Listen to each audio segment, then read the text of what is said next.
लाथाळीला हा संसार केला षडउर्मीचा मार समचरान सरोजं सांद्रणीलांबुदाभं जगरणीत पाणी मंडलं मंडलानां तरुणतुलसीमाला गंधरं कञ्जनेत्रं सदैर्धवलहासं विठ्ठलं चिन्तयामि अलङ्कापुरीरम्य सिंहासनस्थं पदाम्भोज तेजा स्फुरति प्रदेशं विजिन्द्रादिदेवः सदा स्त्रीयमानं समाधिस्थमूर्तिं भजे ज्ञानदेवं नमो सद्गुरु तुकया ज्ञानदीपा नमो सद्गुरु सच्चिदानंद रूपा नमो सद्गुरु भक्त कल्याण मूर्ती नमो सद्गुरु भास्करा पूर्ण कीर्ती सेवे लागे सेवक झालो तुमच्या लागलो निज चरणा आहो स्वामी तुकया देवा यावरी न करावा अवीर बळीयाचे अंकित आम्ही झालो बळीवंत लाथाळीला हा संसार केला षडउर्मीचा मार प्रस्तुत प्राप्त स्थळी प्राप्त प्रसंगी प्रवचन रूपी सेवेकरिता घेतलेला अभंग संत श्रेष्ठ वैरागी मूर्ती देवनिवासी श्रीमंत संत जगद्गुरु तुकाराम महाराज यांचा हा 4 कडव्याचा अत्यंत सुंदर असा अभंग सेवेकरिता घेतलेला आहे. अभंगाच्या माध्यमातून जगद्गुरु तुकोबराय स्वतःची स्वात्मस्थिती सांगतात. त्याचबरोबर ही स्वात्मस्थिती प्राप्त होण्याकरता आम्ही साधन काय केलं तर आम्ही प्रामुख्याने भक्ती केली, आम्ही सेवा केली, आम्ही दासत्व केलं, आम्ही अंकित झालो. कोणाचे अंकित झालो त्याचा परिचय या अभंगाच्या माध्यमातून तुकोबराय देतात. तुकोबराय संत के जगामध्ये अत्यंत सर्वात श्रेष्ठ असणारा, सर्व सामर्थ्यवान असणारा आणि सर्व बलवान असणारा फक्त एक परमात्मा आहे. म्हणून आम्ही काय झालं की त्याचे अंकित झालो, आम्ही त्याचे दास झालो, आम्ही त्याचे सेवक झालो. परिणाम त्या परमात्म्याचे आम्ही अंकित आणि दास झाल्यामुळं त्या परमात्म्यासारखं सामर्थ्य बल आता आम्हाला प्राप्त झालं आणि आम्ही आता जीवनमुक्त झालो. जसा तो परमात्मा सर्व शक्तिमान आहे, सर्व बलवान आहे, सर्व सामर्थ्यवान आहे, तसं आम्ही सुद्धा त्या परमात्म्या स्वरूप प्राप्त झाल्यामुळं सर्व शक्तिमान सर्व बलवान आम्ही या त्रैलोक्यामध्ये आता झालो. पण आम्हालाही कोणती आता भीती शिल्लक राहिली नाही. म्हणून बळीयाचे अंकित आम्ही झालो बळीवंत. बलवान असणारा परमात्मा त्याचे आम्ही अंकित झालो. परिणाम आम्ही सुद्धा आता बलवान झालो. किती बलवान? तुका म्हणे आता आम्ही मुक्तीची या माथा. आता आम्हाला मुक्ती सुद्धा प्राप्त झाली. नवे नवे या असणाऱ्या मुक्तीरूपी मुकुट आता आमच्या माथ्यावरती या ठिकाणी तो मुकुट बसलेला आहे. म्हणून अशा पद्धतीने आम्ही जीवनमुक्त झालो. हे जीवनमुक्त होण्याकरता आम्ही साधन मात्र एकच केलं, बलवान असणाऱ्या परमात्म्याच्या आम्ही अंकित झालो म्हणून आम्ही बलवान झालो.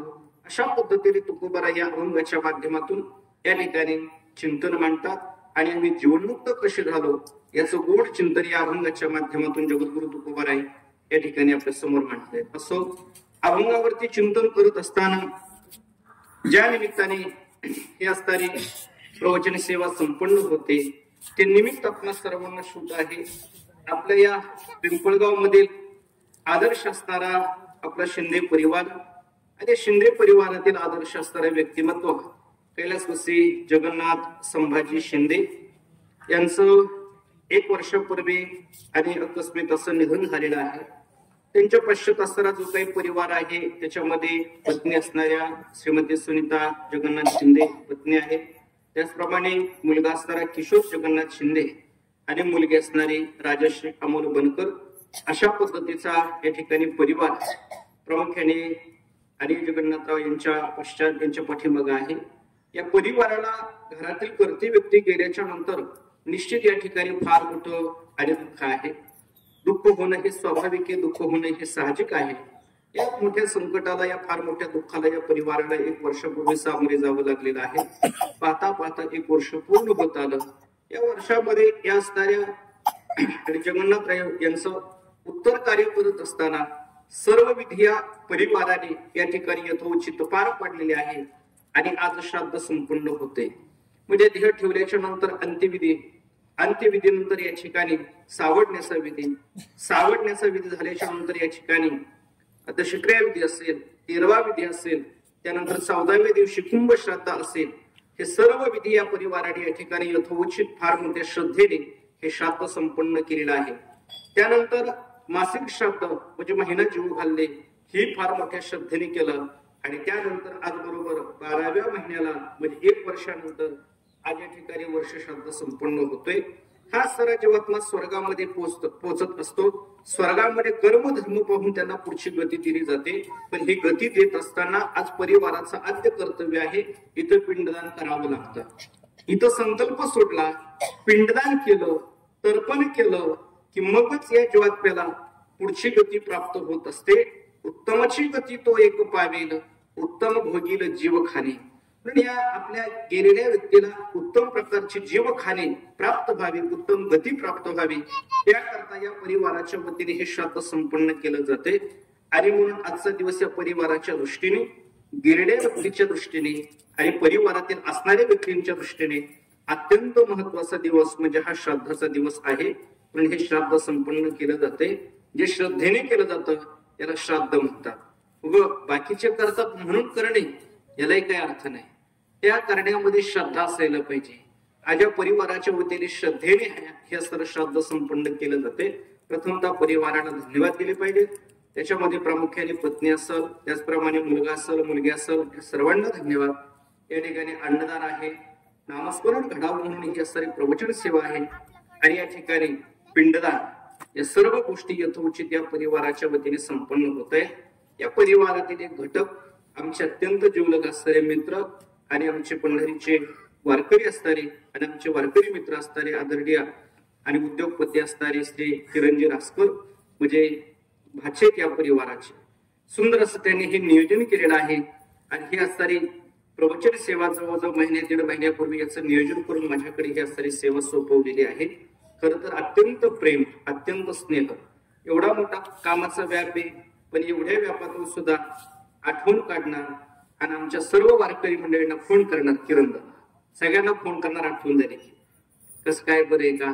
आता या वर्षी आम्हाला त्यांची थोडी वारीमध्ये उणीव घातली, कामाच्या व्यापामुळे त्यांना वारीला येता नाही आलं. दरवर्षी ते वारीला वेळ मिळेल तसं येतात. पण त्यांनी आता कारण सांगितलं. खरं कामाचं कारण आपल्याला आतापर्यंत सांगितलं, पण आता खरं कारण सांगितलं ते जरा इंटरनॅशनल ट्रिपला जायचे आता, म्हणजे बाहेर देशामध्ये परिवारासकट फिरण्याकरता ते जाणार आहे. आणि त्या असणाऱ्या सुट्टीमुळे वारीमध्ये सुट्टी मिळली नाही. नक्कीच आम्हाला किरणदादाची आठवण येत होती. असो, खरं तर अत्यंत सुंदर असं या परिवाराच्या या श्राद्धाचं नियोजन किरणदादांनी केलेलं आहे. तेव्हा या ठिकाणी ही प्रवचन सेवा करत असताना अत्यंत सुंदर असा अभंग सेवेकरिता या ठिकाणी घेतलेला आहे. तुकोबा या अभंगाच्या माध्यमातून स्वात्मस्थिती सांगतात की खऱ्या अर्थाने आता आम्हाला मुक्ती प्राप्त झाली, खऱ्या अर्थाने मुक्तीचं मुकुट आम्ही माथ्यावरती घातलं, किंवा त्या सर्व मुक्तीच्याच माथ्यावरती आता आम्ही अरुण झालो, अशा पद्धतीने तुकोबारे चिंतन करतात. हे चिंतन करत असताना एवढं बल, एवढं सामर्थ्य, एवढी शक्ती आम्हाला कशी प्राप्त झाली, त्याकरता तुकोबारे सांगतात की आम्ही बलवान असणाऱ्या परमात्म्याचे अंकित झालो, म्हणून आम्हाला आता ही अवस्था प्राप्त झाली. सज्जनांनो, या मृत्यूलोकाचा आपण जर विचार केला, या मृत्यूलोकामध्ये प्रत्येकाला इच्छा आहे, प्रत्येकाला अपेक्षा आहे, प्रत्येकाला अपेक्षा आहे. याच्यापेक्षा थोडंसं अजून वेगळं चिंतन करायचं झालं तर या जगामध्ये अनेक प्रकारची इच्छा या ठिकाणी आपल्याला बघायला मिळते. पण या सर्व जगामध्ये प्रामुख्याने इच्छा कोणत्या असतील, अनेक प्रकारच्या जरी इच्छा असल्या तरी माझ्या तुकोबारांनी काही इच्छा आपल्या समोर गाथेच्या माध्यमातून, अभंगाच्या माध्यमातून आपल्या समोर मांडल्या. बऱ्यापैकी लोकांना कोणती कोणती इच्छा असते, तुकोबारे सांगतात की काही लोकांना इच्छा असते ल्यावे खावे बरे असावे सदैव ह्याची करी हाव संसारी. बऱ्यापैकी लोकांना असं वाटतं, संसारिक लोकांना असं वाटतं ल्यावं म्हणजे घालण्याकरता वस्त्र चांगले असावेत, खावे खाण्याकरता अन्न चांगलं असावं, बरे असावे सदैव म्हणजे राहण्याकरता एखादं बरं घर असावं. म्हणजे हे असणारी अपेक्षा या जगाच्या पाठीवरती लोकांची. अजूनही तुकोबारे सांगतात वाढावे संतान गृही व्हावे धनधान्य. ही लोकांच्या अपेक्षाचे बघा. घरामध्ये मुलबाळ वाढावं, घरामध्ये असणारं धन वाढावं, धान्य वाढावं, ही काय तर लोकांची अपेक्षा आहे. अर्थात अशा पद्धतीच्या लोकांच्या अपेक्षा आहेत. बरं, अपेक्षा किती येतात मला वाटतं अशी एक एक अपेक्षा जर आपण जर सांगत बसलो तर संपूर्ण दिवस आपला संपून जाईल, पण अपेक्षा संपणार आहे. फार अपेक्षा आहेत, फार अपेक्षा. प्रत्येक गोष्टीच्या प्रत्येक वस्तूच्या माणसाला काहीतरी अपेक्षा आहे. ते मोजण्याकरता सांगण्याकरता आपल्याला दिवसही पुरणार आहे. त्यापेक्षा एक काम करूया. शास्त्राने जगातल्या सर्व अपेक्षा 3 अपेक्षांमध्ये या ठिकाणी अंतर्भूत केल्या आणि आपल्या समोर मांडल्या. म्हणजे मी तुम्हाला 3च अपेक्षा सांगणार आहे. या 3 अपेक्षांमध्ये जगातल्या सर्व अपेक्षा आल्या. या 3 अपेक्षांमध्ये जगातल्या सर्व अपेक्षा आल्या. या 3 अपेक्षा कोणत्या, जरा लक्षपूर्वक ऐका. जगामध्ये प्रत्येक माणसाला या 3 अपेक्षा आहेत. कोणत्या 3 अपेक्षा? पहिली अपेक्षा जगामध्ये अनेक माणसांना आहे. कोणती? तर मी सर्वज्ञ असावं. सर्वज्ञ शब्दाचा अर्थ मी ज्ञानी असावं, म्हणजे मी सर्वज्ञ असावं, माझ्याकडे ज्ञान असावं, ही पहिली अपेक्षा आहे. दुसरी जगामध्ये माणसाकडे अपेक्षा आहे मी सर्व सुखी असावं, ही दुसरी अपेक्षा आहे. आणि तिसरी माणसाची अपेक्षा आहे की मी अमर असावं, मला मरण नसावं, ही तिसरी अपेक्षा आहे. आणि मला वाटतं या 3 अपेक्षांमध्ये जगातल्या सर्व अपेक्षा आल्या बघा. या 3 आल्या की कुठलीच अपेक्षा आता राहिली नाही. राहिली का? कुठलीच राहिली नाही. 3 मध्ये सर्व अपेक्षा आल्या. पहिली अपेक्षा आहे जगाची कोणती? मी सर्वज्ञ असावं, मी सर्वज्ञ असावं, मी ज्ञानी असावं. दुसरी अपेक्षा मी सुखी असावं. तिसरी अपेक्षा मी अमर असावं. पण जाता जाता पहिली गोष्ट एक वाक्य सांगून जातो, आपल्या ज्या अपेक्षा आहेत त्याप्रमाणे घडेलच असं सांगता येत नाही. जशी आपली इच्छा आहे त्या पद्धतीने घडेलच असं सांगता येत नाही. याचे पुढे बोलू का? बऱ्याचशा वेळेला आपल्याला जसं वाटतं त्याचे नेमकं विरुद्धच घडतं बघा. आपली इच्छा एक असते, अपेक्षा एक असते, आणि त्याचे नेमकं विरुद्ध घडतात. जशी आपली इच्छा आहे, जशी आपली अपेक्षा आहे तसं मुळीच घडत नाही. त्याला तर हा मृत्यूलोक म्हणतात. मला सांगा, प्रत्येक गोष्ट आपल्या मनात आली की तशी घडतेच का? आपली इच्छा झाली तशी घडतेच का? घडतेच का? 6 वर्षापूर्वी एका बाबाला वाटत होतं मी पुन्हा येईल, आला का? नाही ना. कशाचा परिणाम? जसं आपल्याला वाटल तसं घडेलच हे सांगता येत नाही बघा. आला बाबा, पण बरेच सायसाने आला बघा. बरेच सायस आणि 5 वर्ष धीर धरावा लागला तेव्हा बाबा आला. मला तुम्हाला हे सांगायचे की खऱ्या अर्थाने या ठिकाणी आपल्या इच्छेप्रमाणे सर्व गोष्टी घडत नाही. या 3 मुद्द्याचा आपल्याला थोडक्यात विचार करायचा आहे. पहिली गोष्ट, प्रत्येकाला असं वाटतं की मी सर्वज्ञ असावं. सर्वज्ञ म्हणजे काय? ऐका. सर्वज्ञ शब्द सत्य ज्ञानी, पण निस्ता ज्ञानीवरती सर्वज्ञ शब्द परिपूर्ण होत नाही. सर्वज्ञ कशाला म्हणतात? शास्त्राने सर्वज्ञ या शब्दाची व्याख्या केलेली बघा. जगातल्या सर्व वस्तूचं सर्व काळामध्ये सर्व अंगाने ज्ञान असते याला म्हणतात सर्वज्ञ. याला म्हणायचं सर्वज्ञ. असे सर्वज्ञ आपण नाहीत महाराज. फक्त देव आणि संत येतात. तुमचा आमचा विचार जर केला तर आपण सर्वज्ञ नाही. आपण सर्वज्ञ नाही. सर्वज्ञ शब्दाची व्याख्या काय केली शास्त्राने पुन्हा एकदा समजून जातो. सर्व वस्तूचं, म्हणजे जगात जेवढ्या वस्तू आहेत त्या सर्व वस्तूचं ज्ञान असायला पाहिजे. सर्व काळात असायला पाहिजे. सर्व अंगाने असायला पाहिजे. मला वाटतं सर्व वस्तूचं सर्व काळात सर्व अंगाने ज्ञान तुम्हा आम्हाला बिलकुलही नाही. मला सांगा, तुमचा आमचा विचार जर केला तर आपल्याला एखाद्या विषयातलं ज्ञान असतं. सर्वच विषयातलं ज्ञान असतं का? नाही ना. आता इथं बसल्याच्या नंतर आम्ही बोलतो याचा अर्थ आम्हाला कीर्तन आणि प्रवचनातलं ज्ञान. उद्या जर आम्हाला म्हटलं की उठा आणि चाळीवरती मूठ धरता येईल का? तिथलं ज्ञान नाही. एखादा म्हटला या ऑफिस मध्ये बसा आणि तासाला सर्व कारभार पहा, चालेल का? जमणार नाही. एखादा म्हटला की अजून एखादी गोष्ट करा, तिसरी गोष्ट करा, जमणार नाही. याचा अर्थ प्रत्येकाला फार फार तर एखाद्या विषयातलं ज्ञान असतं. ज्याला शेतीचं ज्ञान त्याला व्यापारातलं नाही, त्याला नोकरीतलं नाही. ज्याला व्यापारात नाही त्याला शेती जमू शकत नाही, त्याला नोकरी जमू शकत नाही. अर्थात प्रत्येकाचं काम हे मर्यादित आहे. एखाद्या माणसाला एखाद्या क्षेत्रापुरता असणारं ज्ञान असतं. कित्येक गोष्टी सांगू तुम्हाला. मला असं वाटतं की कुठल्याही असणाऱ्या वस्तूचं यथार्थ ज्ञान, पुरेपूर ज्ञान तुमच्या आमच्यापाशी नाही. म्हणजे प्रत्येक वस्तूचं ज्ञान प्राप्त होण्याकरता काही त्या असणाऱ्या वस्तूच्या, म्हणजे वस्तूचं यथार्थ ज्ञान मला वाटतं सर्वांना नसतं. बघा तुम्ही, बऱ्याचशा वेळेला असं असतं की त्या असणाऱ्या वस्तूचं यथार्थ ज्ञान म्हणजे सर्व अंगाने ज्ञान आपल्याला नसतं. ऐका, जगातली अशी एक वस्तू आहे की त्याचं ज्ञान आपल्याला आहे, पण अशा अनेक वस्तू येतात. सर्व वस्तूचं सर्व काळामध्ये, सर्व काळ महत्वाचा आहे. कधी कधी आपल्याला वर्तमान काळामध्ये फक्त ज्ञान असतं. वर्तमान काळामध्ये फक्त ज्ञान असतं. भूतकाळामध्ये आपल्याला ज्ञान नसतं. भविष्य काळामध्ये आपल्याला ज्ञान असतं, पण फक्त वर्तमान काळामध्ये आपल्याकडे ज्ञान असतं. कधी कधी असंही घडतं. उदाहरणार्थ आज कीर्तन करतोय, 25 वर्षापूर्वी आळंदीला जाण्याच्या अगोदर याच्यातलं ज्ञान नव्हतं. आज हे आहे, वय झाल्याच्या नंतर राहीलच हे सांगता येत नाही. याला म्हणायचं सर्व काळामध्ये आपलं ज्ञान टिकू शकत नाही.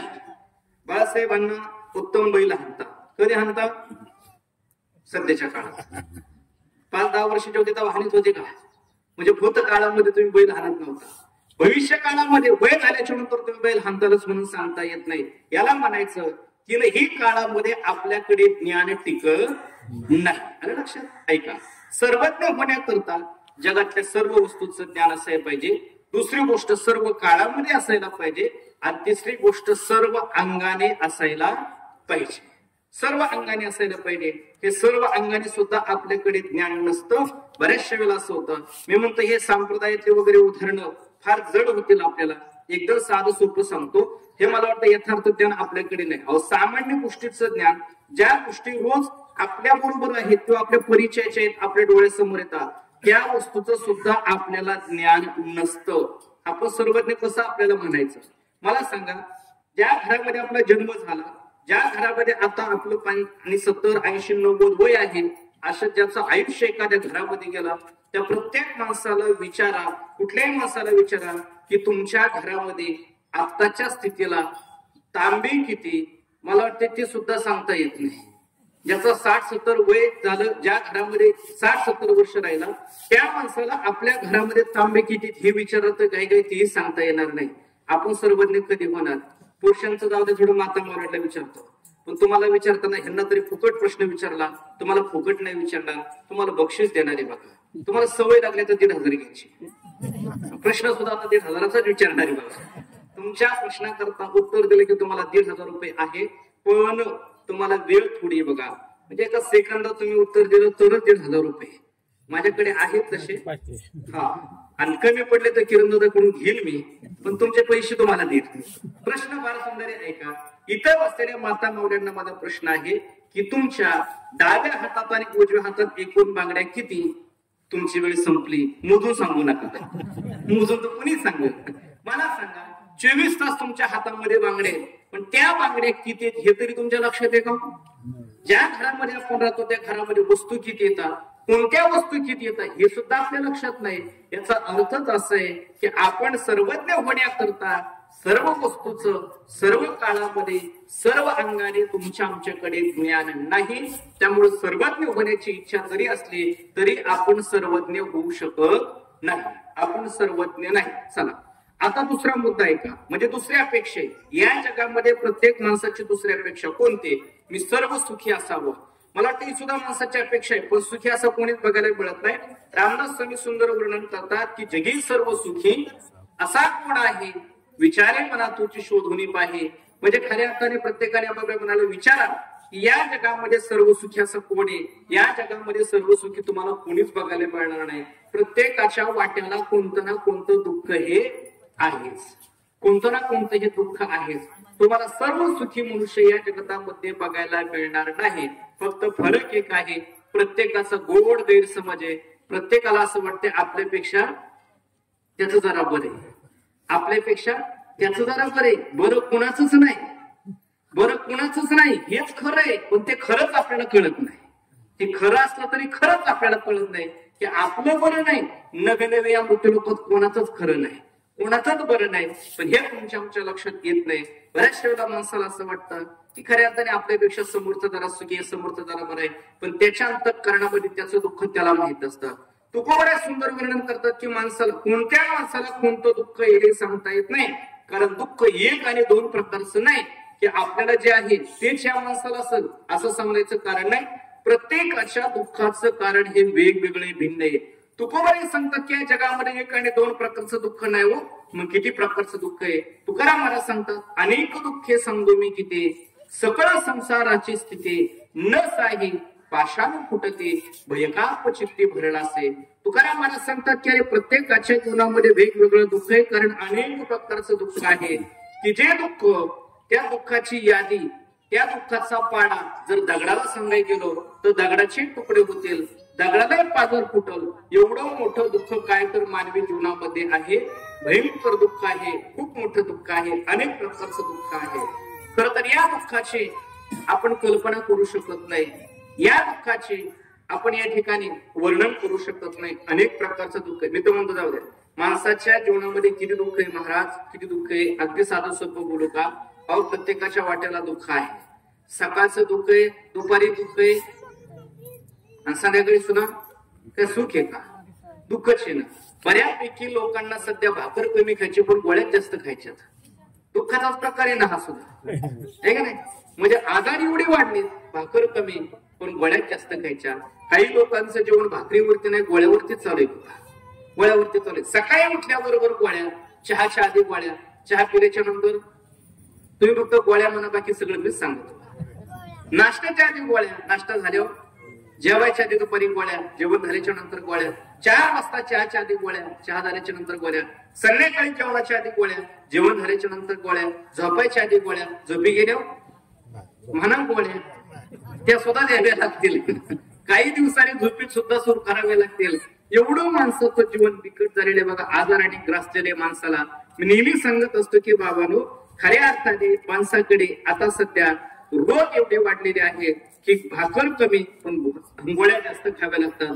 हे आताच्या अवस्था आहे. अर्थात रोगाने आपल्याला ग्रासलेले. ऐका, हे रोगाचं दुःख आहे. असं अनेक प्रकारचं दुःख आहे. माणसाला जागृतीमध्ये दुःख भोगावं लागतं, याच्यात नवल नाही. माणसाला स्वप्नामध्ये सुद्धा दुःखच भोगावं लागतं. स्वप्नामध्ये सुद्धा दुःख भोगावं लागते. मला तर वाटतं काही लोकांना स्वप्न पडली ना, स्वप्न सुद्धा चांगले पडत नाही, स्वप्न सुद्धा चांगले पडत नाही. कोणाच्या स्वप्नात सापच येते, कोणाच्या स्वप्नात भूतच येते, कोणाच्या स्वप्नात ऍक्सिडेंट येईल, कोणाच्या स्वप्नात पाणीची येईल. काय लोकांचे स्वप्न येतात. अहो जागृतीत आपल्याला सुख नाही, याच्यात नवल नाही.